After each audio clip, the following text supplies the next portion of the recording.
오늘 아침 우리에게 주시는 하나님의 말씀을 봉독해 드리겠습니다. 신약 성경 요한복음 9장 1절로 12절 말씀입니다. 신약 성경 160면입니다. 160면 요한복음 9장 1절부터 봉독하게 됩니다. 이 계시의 말씀을 봉독할 때에 다 같이 하나님의 음성을 들으실 수 있기를 바랍니다. 예수께서 길을 가실 때에 날 때부터 맹인된 사람을 보신지라. 제자들이 물어 이르되 라삐여, 이 사람이 맹인으로 난 것이 누구의 죄로 인함이오니까? 자기니까 그의 부모니까? 예수께서 대답하시되 이 사람이나 그 부모의 죄로 인한 것이 아니라 그에게서 하나님의 하시는 일을 나타내고자 하심이라. 때가 아직 낮음에 나를 보내신 이의 일을 우리가 하여야 하리라. 밤이 오리니 그때에는 아무도 일할 수 없느니라. 내가 세상에 있는 동안에는 세상의 빛이로다. 이 말씀을 하시고 땅에 침을 뱉어 진흙을 이겨 그 눈에 바르시고 이르시되 실로암 못에 가서 씻으라 하시니, 실로암은 번역하면 보내심을 받았다는 뜻이라. 이제 가서 씻고 밝은 눈으로 왔더라. 이웃 사람들이 전에 그가 거린인 것을 보았던 사람들이 이르되 이는 앉아서 구걸하던 자가 아니냐? 어떤 사람은 그 사람이라 하며 어떤 사람은 아니라 그와 비슷하다 하거늘 자기 말은 내가 그라 하니, 그들이 묻되 그러면 내 눈이 어떻게 떠졌느냐? 대답하되 예수라 하는 그 사람이 진흙을 이겨 내 눈에 바르고 나더러 실로암에 가서 씻으라 하기에 가서 씻었더니 보게 되었노라. 그들이 이르되 그가 어디 있느냐? 이르되 알지 못하노라 하니라. 아멘. 심리 상담학자인 스카트 팩은 그의 저서 유명한 And Beyond라고 하는 책에서 우리에게 이렇게 충고의 말씀을 주고 있습니다. 우리는 일상 속에서 늘 선택하며 살아간다. 선택의 여지, 선택할 수 있는 능력, 선택할 수 있는 기회를 부정해서는 안 된다.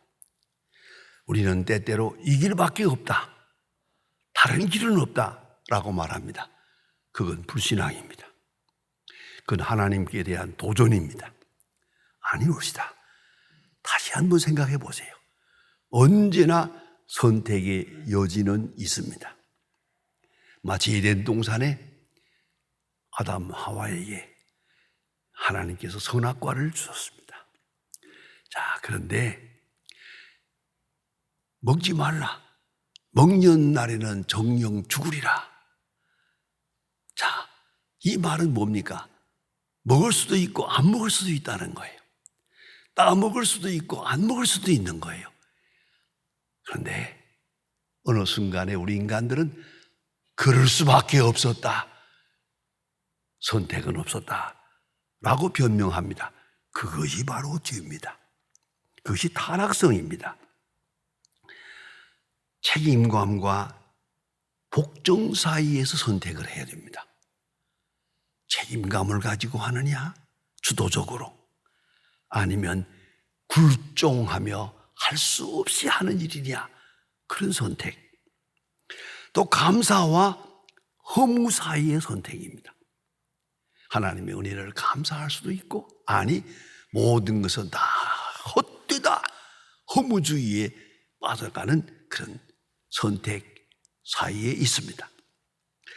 불행을 축복의 또 다른 모습으로 여기는 믿음, 이건 귀한 선택입니다.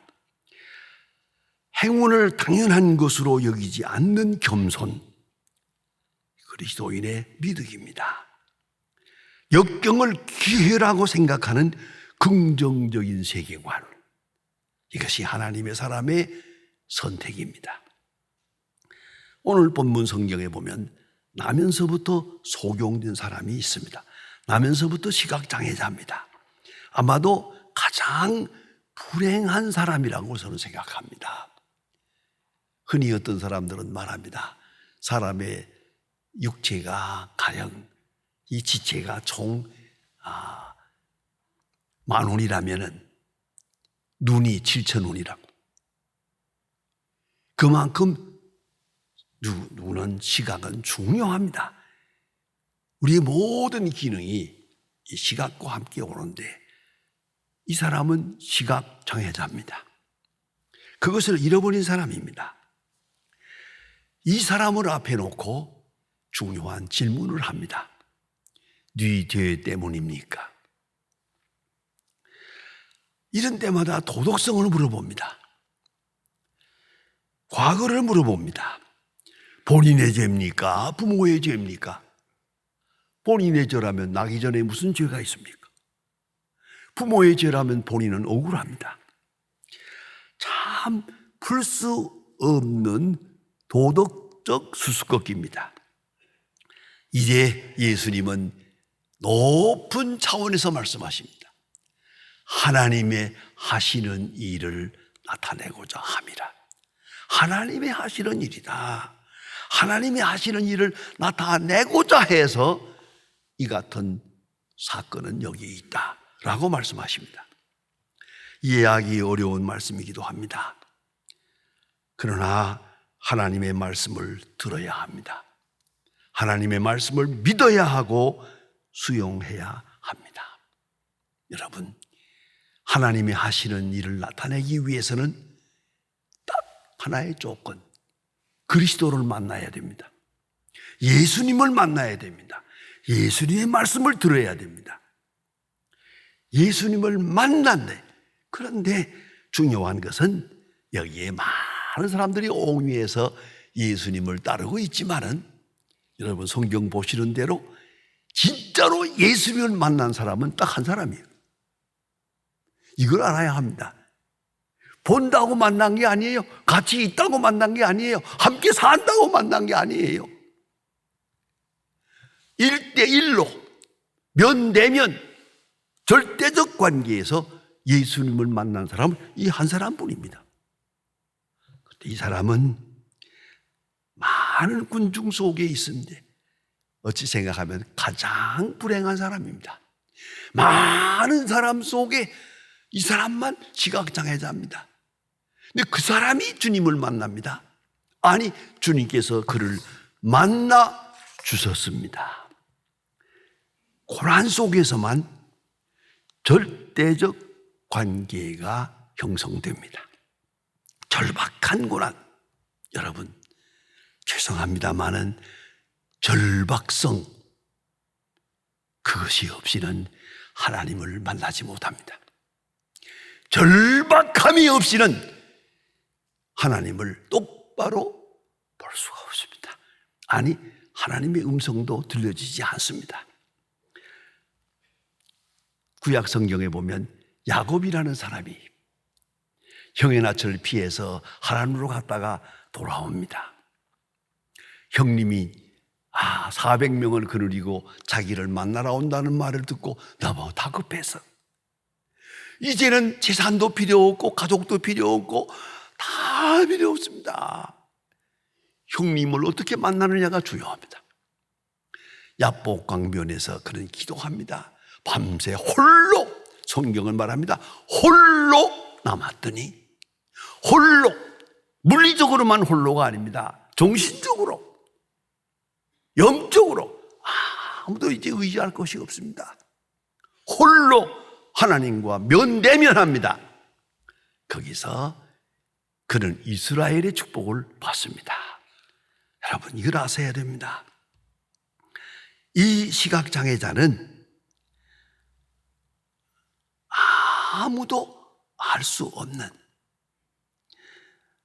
아무도 관심을 주지 않는 바로 그런 순간에 주님만이 이 사람을 만납니다. 고난 속에서 만납니다. 절박성 속에서 만납니다. 만나주십니다. 그리고 하나님의 하시고자 하시는 일을 하십니다. 여러분, 어찌 생각하면 버려진 인간입니다. 그러나 오늘은 선택된 인간입니다. 그리스도를 만남으로 해서. 그는 가장 불행한 사람입니다. 이 시간은 가장 행복한 사람입니다. 왜? 주님께서 만나주셨으니까. 그 많은 고난 속에서 말입니다. 만나주셨습니다. 가장 저주스러운 생을 살아왔습니다만 가장 은총 계기가 이루어집니다. 주님을 만나는 가장 자랑스럽고 복된 사람이 됩니다. 오늘 성경을 보면 아주 이해하기 어려운 순간이 있는데 잠깐 지나칩니다만은 그러나 머물러서 오래오래 생각해 보아야 됩니다. 예수님께서 이 사람을 만나서 어떻게 했습니까? 보통 때로 말하면 눈을 떠라 그래야 될 거 아니에요. 그것으로 족하죠. 그런데 왜 오늘따라 이 사람에게 이상한 일이에요.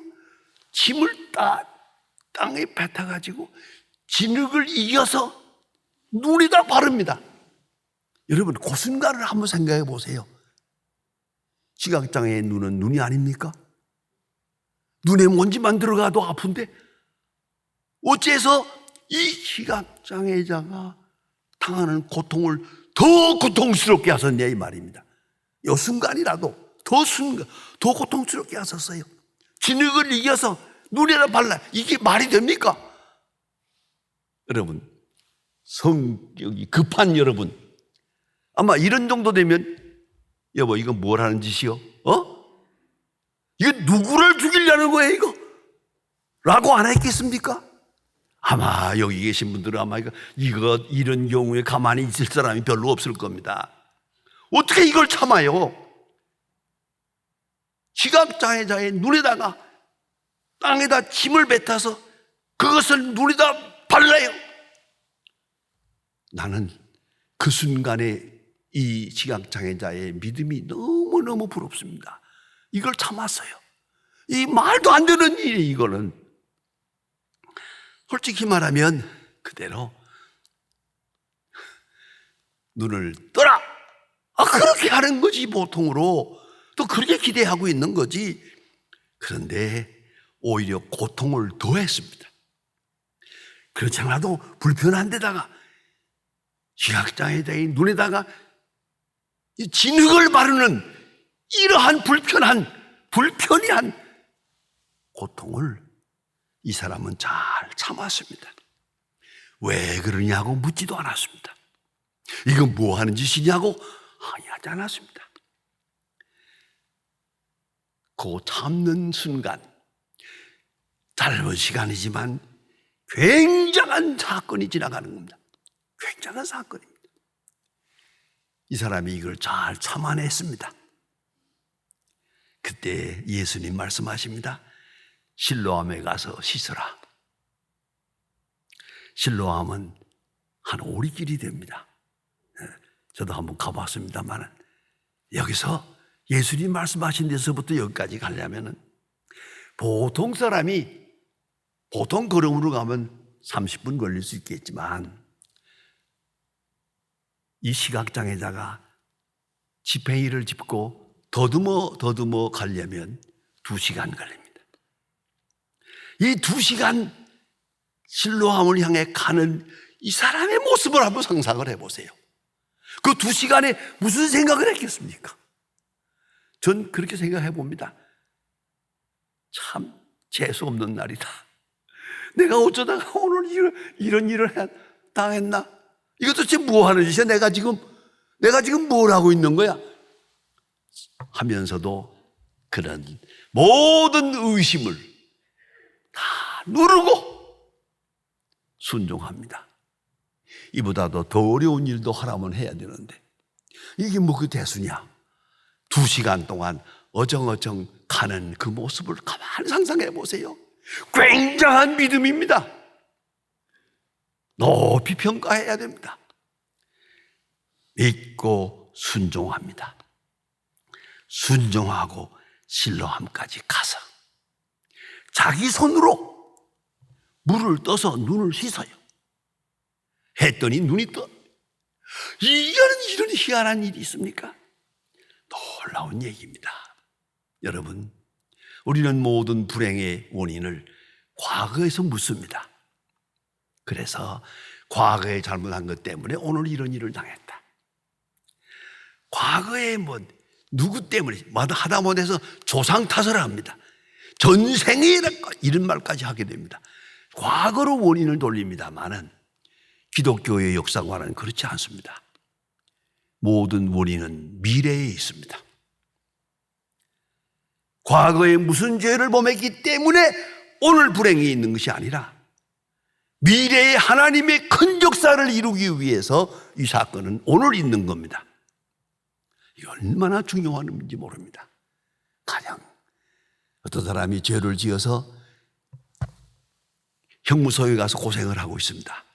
이건 과거에 지은 죄 때문에 오늘 고생을 하는 겁니다. 그러나 학생들이 공부할 때 공부할 때 수고 많이 합니다. 공부하는 아이들 내가 승강기에서 보면은 도시락을 3개를 싸가지고 가더라고요. 하루 종일 먹으면서 공부한다고. 이게 보통 일입니까 지금? 공부합니다. 우스운 얘기입니다만은 제가 프린스턴 대학에서 공부하고 있을 때 바로 옆방에 잘 아는 친구가 하나 있었어요. 아니 몸이 좀 약해요. 공부는 해야죠. 숙제는 많지요. 그러니까 힘들어서 늘 만날 때마다 밥 먹을 때 꼭 그 말을 해요. 강 목사님, 왜 우리는 전생에 무슨 죄가 많아서 이 고생을 합니까? 그래서 죄가 많은가 보지 그러고 말았습니다만은 여러분 생각해 보세요. 공부하는 사람이 고생하는 거 전생에 죄가 많아서 당하는 겁니까? 아닙니다. 이건 미래를 위해서, 앞에 있는 영광된 미래를 위해서 오늘 고생하는 거예요. 고생의 의미가 차원이 다릅니다. 이걸 잊지 말아야 합니다. 이것이 오늘 성경이 말씀하는 메시지입니다. 이 사람이 시각장애자가 됐어요. 40세가 넘었다니까 이 시간까지 불행한 생을 살았어요. 그러나 이 불행한 생은 과거 그 어떤 사건 때문이 아니라 앞으로 하나님이 하시는 일을 하고자 하심이라. 귀한 말씀입니다. 이 고난의 원인이 미래에 있다는 것입니다. 결론적으로 말합니다. 순교가 뉘죄 때문입니까? 하나님의 사람들이 순교합니다. 순교하면서 내 죄 때문이라고 하겠습니까? 아닙니다. 이것은 미래에 있는 하나님 앞에 가서 영광을 누리기 위하여, 순교자의 반열에서 영광 누리기 위하여 오늘 고난당하는 거죠. 결정적으로 이걸 잊지 말아야 합니다. 그 고난의 원인이 미래에 있다는 겁니다. 그리스도인은 무슨 고난을 당하더라도 무슨 잘못 때문에 무엇 때문에 그건 다 예수님께서 이미 사하신 것입니다. 이미 긍휼히 여기신 것입니다. 다 용서한 겁니다. 처리한 겁니다. 우리가 당하는 모든 고난의 원인은 미래에 있습니다.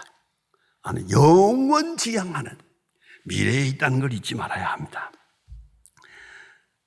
가장 불행한 사람을 통해서 가장 큰 역사가 이루어졌습니다. 40년 동안 깜깜하게 산 사람입니다. 그러나 오늘은 하나님의 하시고자 하시는 일을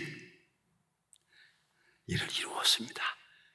그리스도를 만남으로, 이 고난 속에서 만나주심으로, 고난을 통해서 주님을 만났습니다.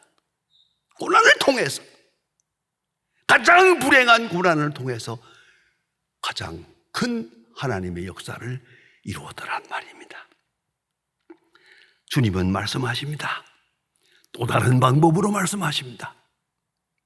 실로암에 가서 씻으라.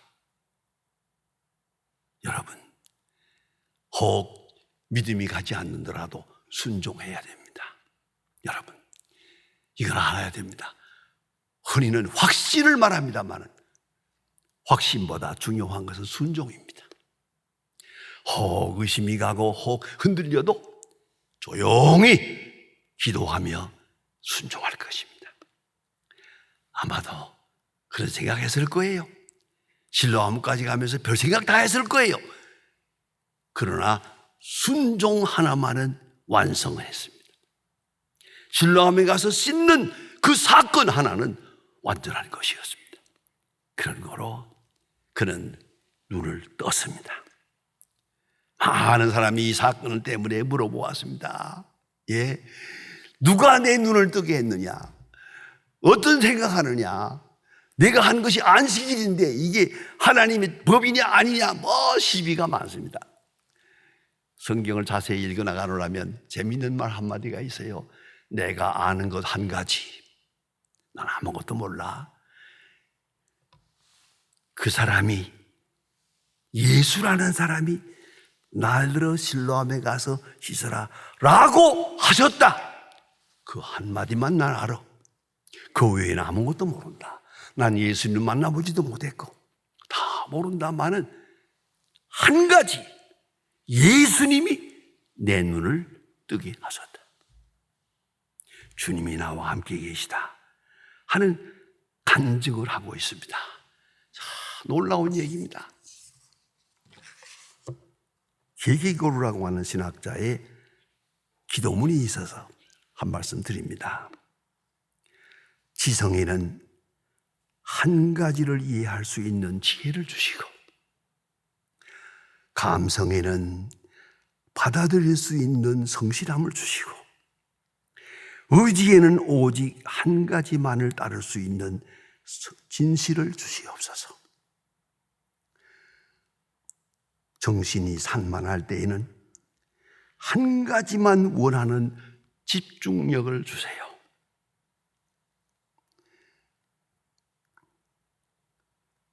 그리고 고통을 당할 때에는 한 가지만을 바라보며 참을 수 있는 인내를 주시옵소서. 여러분,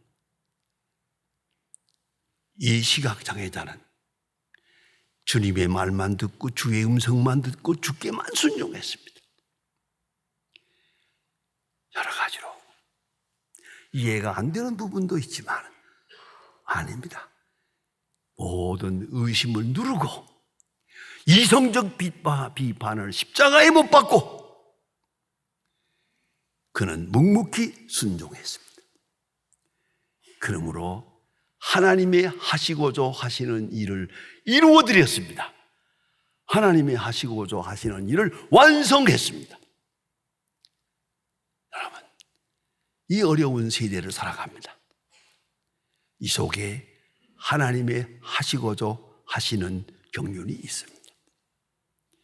알고 듣고 믿고 순종하여 그 크신 영광을 드러낼 수 있어지기를 바랍니다. 기도하십시다. 하나님 아버지, 오늘도 귀한 아침 주님 앞에 나와 예배하게 하심을 감사합니다. 우리는 풀 수 없는 수수께끼 같은 많은 문제에 시달리고 있습니다. 아니, 선택의 자유를 잃어버린 것처럼 허우적거릴 때가 많습니다. 흔들리는 믿음을 용서하시고 우왕좌왕했던 지난날도 용서하시고, 주여, 이 시간만은 확실하게 주의 음성을 직선적으로 듣고 종말적으로 응답하는 하나님의 사람들 되게 하여 주시옵소서. 내게 주시는 음성을 내가 듣고 오늘 이 시간 순종함으로 주님의 뜻을 이루게 하옵소서. 하나님께서 하시고자 하시는 그 일을 꼭 오늘 이룰 수 있는 하나님의 사람들 되게 하옵소서. 주 예수 그리스도의 이름으로 기도드립니다. 아멘.